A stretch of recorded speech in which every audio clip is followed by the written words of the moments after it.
This is the new MINI Countryman U25 and this is my MINI Countryman F60. How has the Countryman changed and is it worth upgrading from the second to the third generation? You'll find reviews of both of these cars on my channel, links in the video description. And if you're here for the first time, subscribe and press the bell icon to get notifications whenever I post new reviews and comparisons. Channel members get to watch new episodes weeks and sometimes even months before everyone else and without any ads. And now, let's compare the two not so small Minis.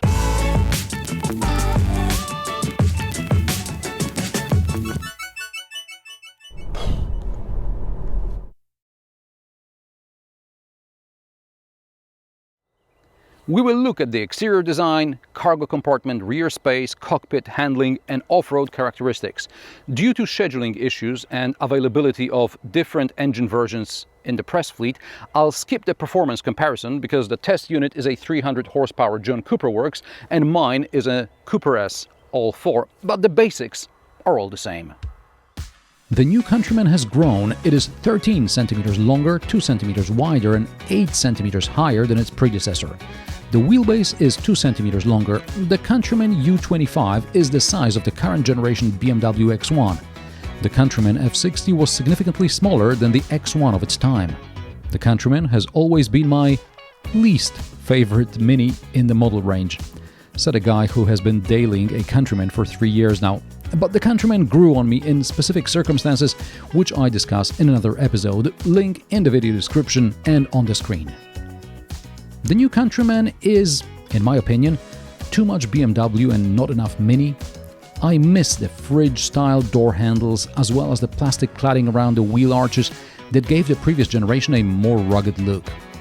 The new model is too flat in places for my liking, as I preferred the curvy second gen. But I do appreciate the emphasized, so as not to say exaggerated, joining of the roof and the C-pillar.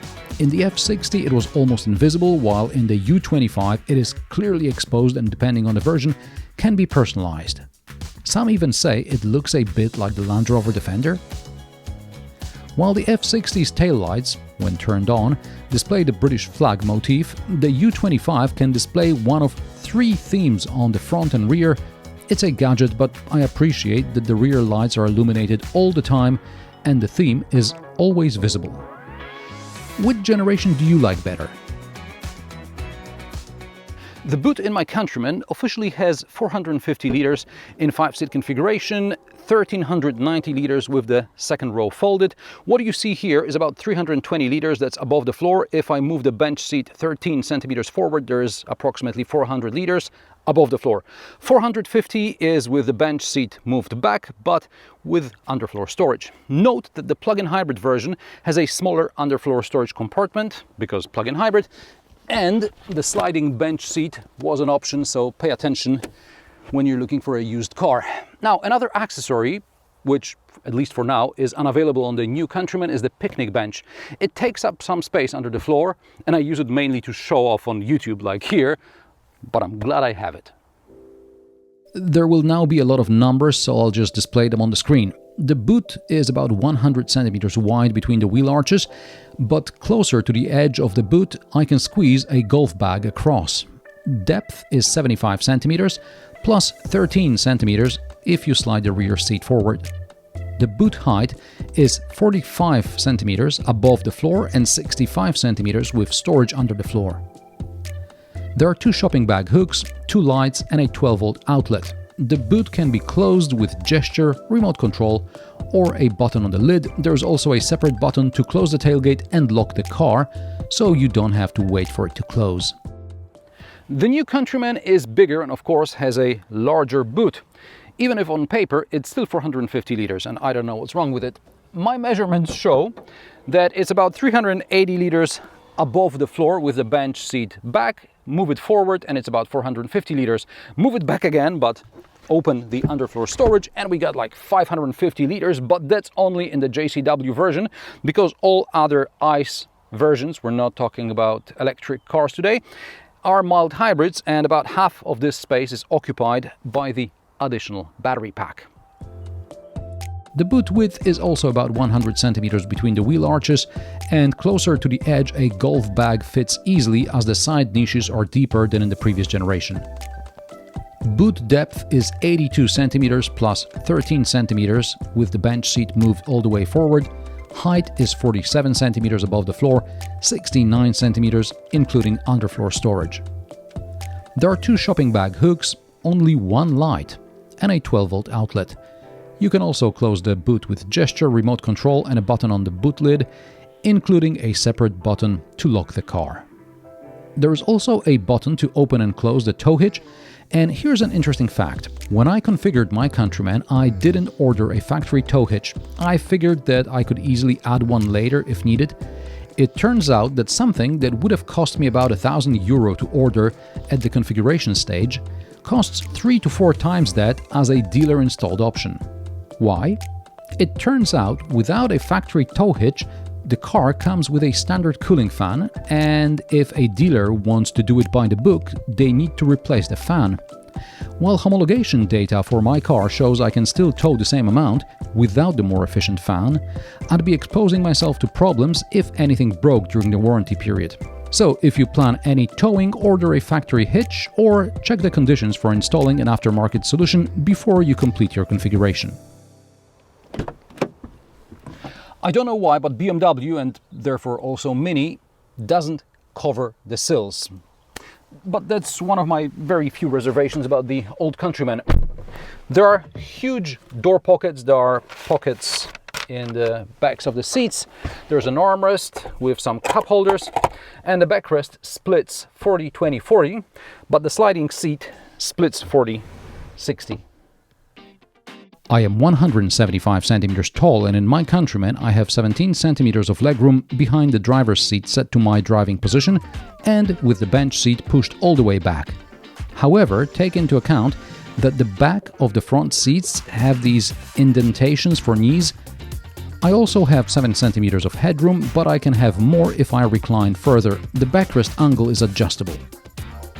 There is a tunnel running through the middle, which limits legroom for the middle passenger. There is an AC vent and 2 USB-C ports. The seat width is about 110 centimeters at its narrowest point, which is where the seat meets the backrest, and about 125 centimeters around the thighs. There are 2 Isofix anchor points in the rear and an additional one on the front passenger seat. In the new Countryman, in which doors also don't cover the sills, I noticed more than once I have to slam the doors to close them, just like on compact Mercedes models in recent years, and no, that's not a compliment. Guess what, I'm still 175 centimeters tall, and the driver's seat in the U25 Countryman is set to my driving position, leaving me, this time, with about 20 centimeters of legroom. The bench seat is pushed all the way back. I also have about 12 centimeters of headroom, with the option to recline the backrest further and increase headroom. The front seat backs don't have indentations like in the previous generation, so there is just more legroom across the entire width without any tricks. The bench seat is split 40-60, the backrest 40-20-40. There are cup holders in the armrest, the middle part folds, giving you a huge ski hatch. The door pockets are larger. There are also 2 Isofix anchor points in the rear and 1 on the front passenger seat. The air conditioning vents and the USB-C ports are above the tunnel, and there is space to slide your feet underneath them. The seat width is about 114 centimeters at its narrowest point and about 127 centimeters around the thighs. The F60's cockpit is sort of the last stretch of what MINI presented first in the R50 hatch in 2001. There is now a digital-ish display, but the tachometer remained analog.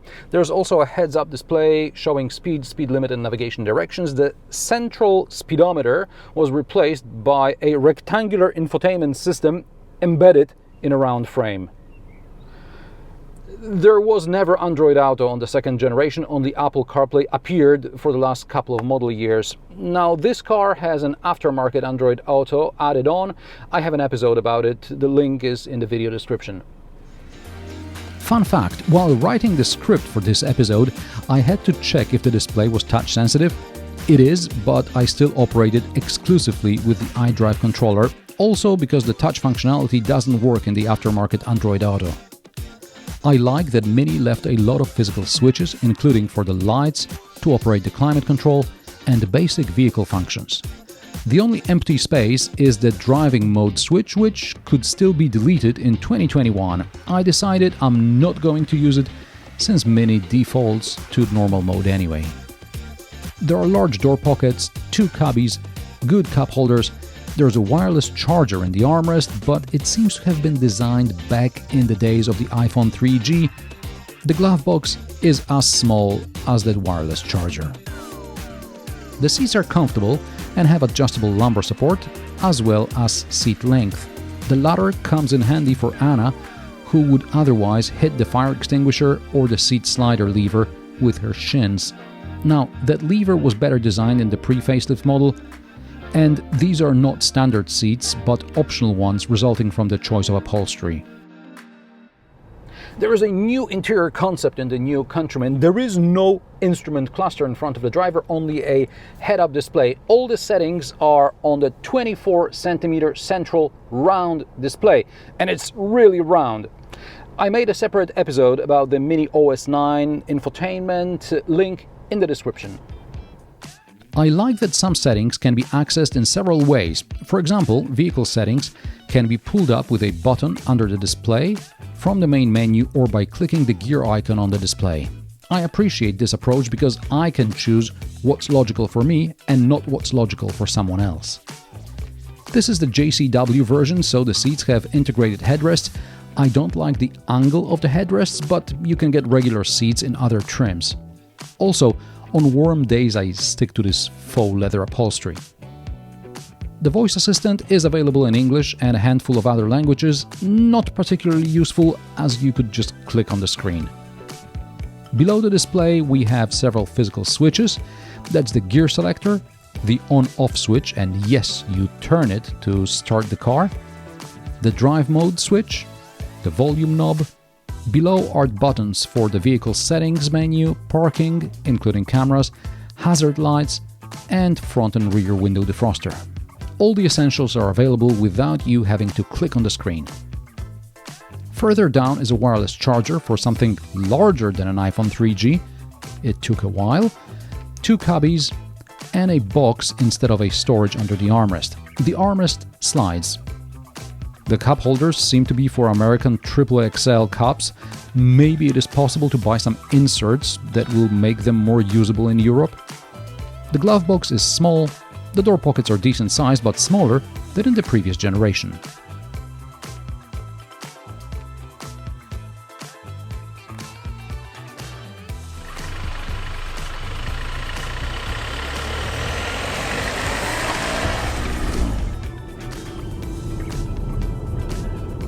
We chose the Countryman not just based on its practicality, but also we wanted the car to look interesting and to be fun to drive. We review dozens of cars every year, so we don't want a car we don't enjoy driving after we hand over the press car. We already have a Mazda MX-5, so in an overstretched budget, we were left with a Mini and a Mini. The Countryman has 2 personalities, that of a practical shopping trolley and that of a road hooligan. I just have to put the gearbox into sport, and this completely transforms the car. The Countryman S04 is powered by a 2-liter 178 horsepower petrol engine. It used to have more, but emissions. It's neither particularly fast nor economical. Also, because I drive it on all-terrain tires in the summer, I like the look of them, and for the same reason I have an accessory roof rack. Speaking of the roof rack, at around 70-80 km per hour there's some whistling noises around it. Depends on the wind. If I drive faster or slower, it disappears. On all-terrain tires and with the roof rack, my Countryman uses 8-9 liters per 100 km combined. On regular road tires and without the rack, it should be around 6-7 liters. Even without the roof rack, the soundproofing was never this model's strong point. Over almost 3 years, I drove the Countryman less than 25,000 kilometers. I had the first service around 15,000 kilometers, and as of this recording, the computer shows me the next service is due in a couple of months. The suspension is stiff, and even on 17-inch rims and with off-road tires, the Countryman is capable of quick cornering. The steering is precise. In sport mode, the transmission works quickly because otherwise the computer tries to thwart the engine and the transmission to reduce emissions. Compared to the new model, visibility is better in my opinion, especially around the A-pillars. But there is no doubt the F60 debuted in 2016. Back then, BMW kept its entry model cars basic, and the same was true for their Mini counterparts. Adaptive cruise control works only up to 140 km/h. There is no blind spot warning or lane keep assist. There is only a warning when you cross the line. Fortunately, it's a vibration on the steering wheel, not some sort of a beeper. A 360 camera? Forget it. There is a parking assist feature, but in almost 3 years I can't remember if I managed to activate it when I actually needed it, or whether it was just for video. In fact, I couldn't find such a shot in my archives, so perhaps it didn't even work on camera.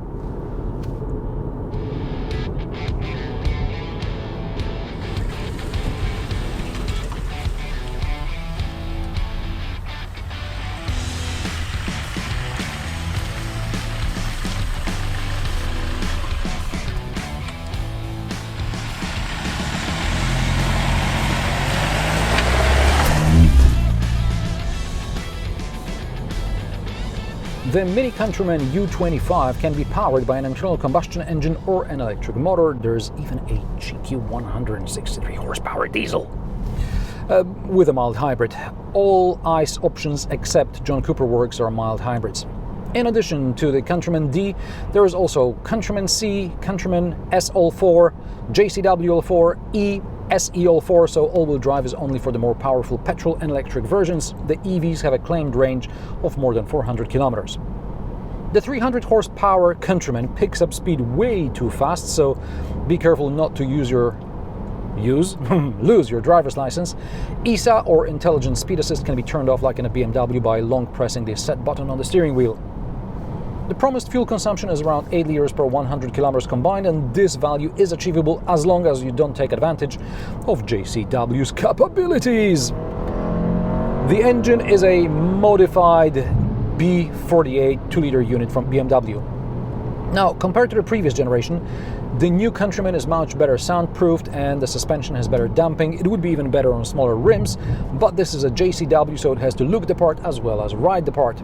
The new Countryman now has 20 centimeter ground clearance, which makes it seem like a car that could be finally taken off tarmac. But higher ground clearance and the fact that the car is 8 centimeters taller than the previous generation makes the new Countryman handle not as good as the outgoing model. On the same twisty road, my old Countryman with lower center of gravity rolls less. It's just better. Having said that, the new Countryman, JCW, I don't know about the other versions, has some tricky electronic diff, or maybe it's the all-wheel drive setup, which makes the car turn in tighter. There's a marginal delay that gives this kind of dancing on tiptoes feeling. I like it. Driver assistance systems, as it is the case with BMW Group products, are top-notch, and now as BMW's entry-level models are getting proper driver aids, so does the Mini. There is a 360 camera. There is a proper working park assist feature, like on a BMW. There is navigation with augmented reality. There is adaptive cruise control with lane change assist, and adaptive cruise control recognizes intersections, roundabouts, slows down before them. Same with maneuvers planned en route in the navigation. So all this is great.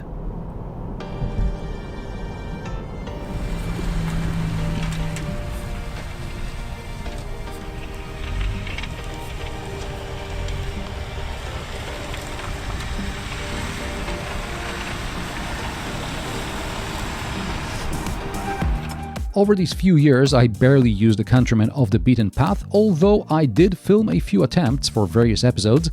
For example, I tried to get up a hill where Land Rover Defender and Jeep Wrangler performed with no issue, but these are capable off-road vehicles with low range and diff locks. The Jeep Renegade Trailhawk couldn't make it up over a root sticking out of the ground. There was no place for it to pick up some speed, and the wheels were too small.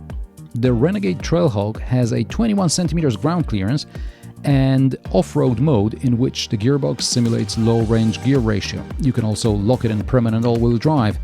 Meanwhile, the MINI Countryman has 16.5 centimeters ground clearance and no off-road mode whatsoever. On my diagonal approach test, the Countryman All4 performs better than many other crossovers, but this is just a brief engagement of the all-wheel drive system. On a sandy hill, tires helped to make it up the hill, but the ground clearance was a problem again. Good thing I had another car with a winch. Now, I suspect my Countryman has done more challenging off-road driving than 99% of all other Countrymans on the road. Or is it Countryman MEN? Anyway, I didn't break anything and the car never felt broken or abused upon returning on tarmac. The U25 test car is the John Cooper works on sporty road tires with 20 centimeters ground clearance, and on all-terrain tires I suspect it would do better off-road than my F60, but the new MINI Countryman only has a mode that helps you start on slippery surfaces. ESP can be only turned off in sport mode. In normal mode the car does best. In hill assist mode there's a bit of slip, and with ESP off there's still some intervention, so I think if you're in a pinch it's best to leave the car in normal mode, and if that doesn't do the trick, call for help. When I ordered my Countryman, prices started around 27,000 euro. My configuration with a more powerful engine, all-wheel drive and options was about twice that. However, there were much more customization options with the F60 than there are now with the U25, which may be why the new MINI Countryman U25 is competitively priced and starts at 39,900 euro for the base trim Countryman C. The cheapest diesel costs 42,900 euro, the S All4 starts at 45,900 euro, and EVs start from 43,500 euro. This JCW All4 test car with options costs 65,450 euro. The family is changing, the kids are growing up, but they haven't left home yet. That's why MINI made the Countryman bigger, and I'm not going to argue with that. If I could, I would gladly rip out the screen from the new model and install it in my car, but that's about it. I'm still happy with my Countryman because my needs haven't changed all that much to start looking for another model. And how do you like the new Countryman? Are you thinking of upgrading from one of the previous generations? Or perhaps the Countryman has only now appeared on your radar? Or are you looking for a reasonably priced used example? And no, I'm not selling mine. Let me know in the comment section below. The new Countryman is larger and of course has a bigger boot, even if on paper it's only 450 liters. Now, I don't know what's wrong with it, but my measurements show that above the floor it's 380 liters. Oh, you mother... If you like my sarcastic, down-to-earth and possibly mildly amusing car reviews, join me every Friday at 3 p.m. Central European Time, and don't forget to subscribe and like this video as it helps me with the YouTube algorithm. Thanks for watching, and I will see you in the next one.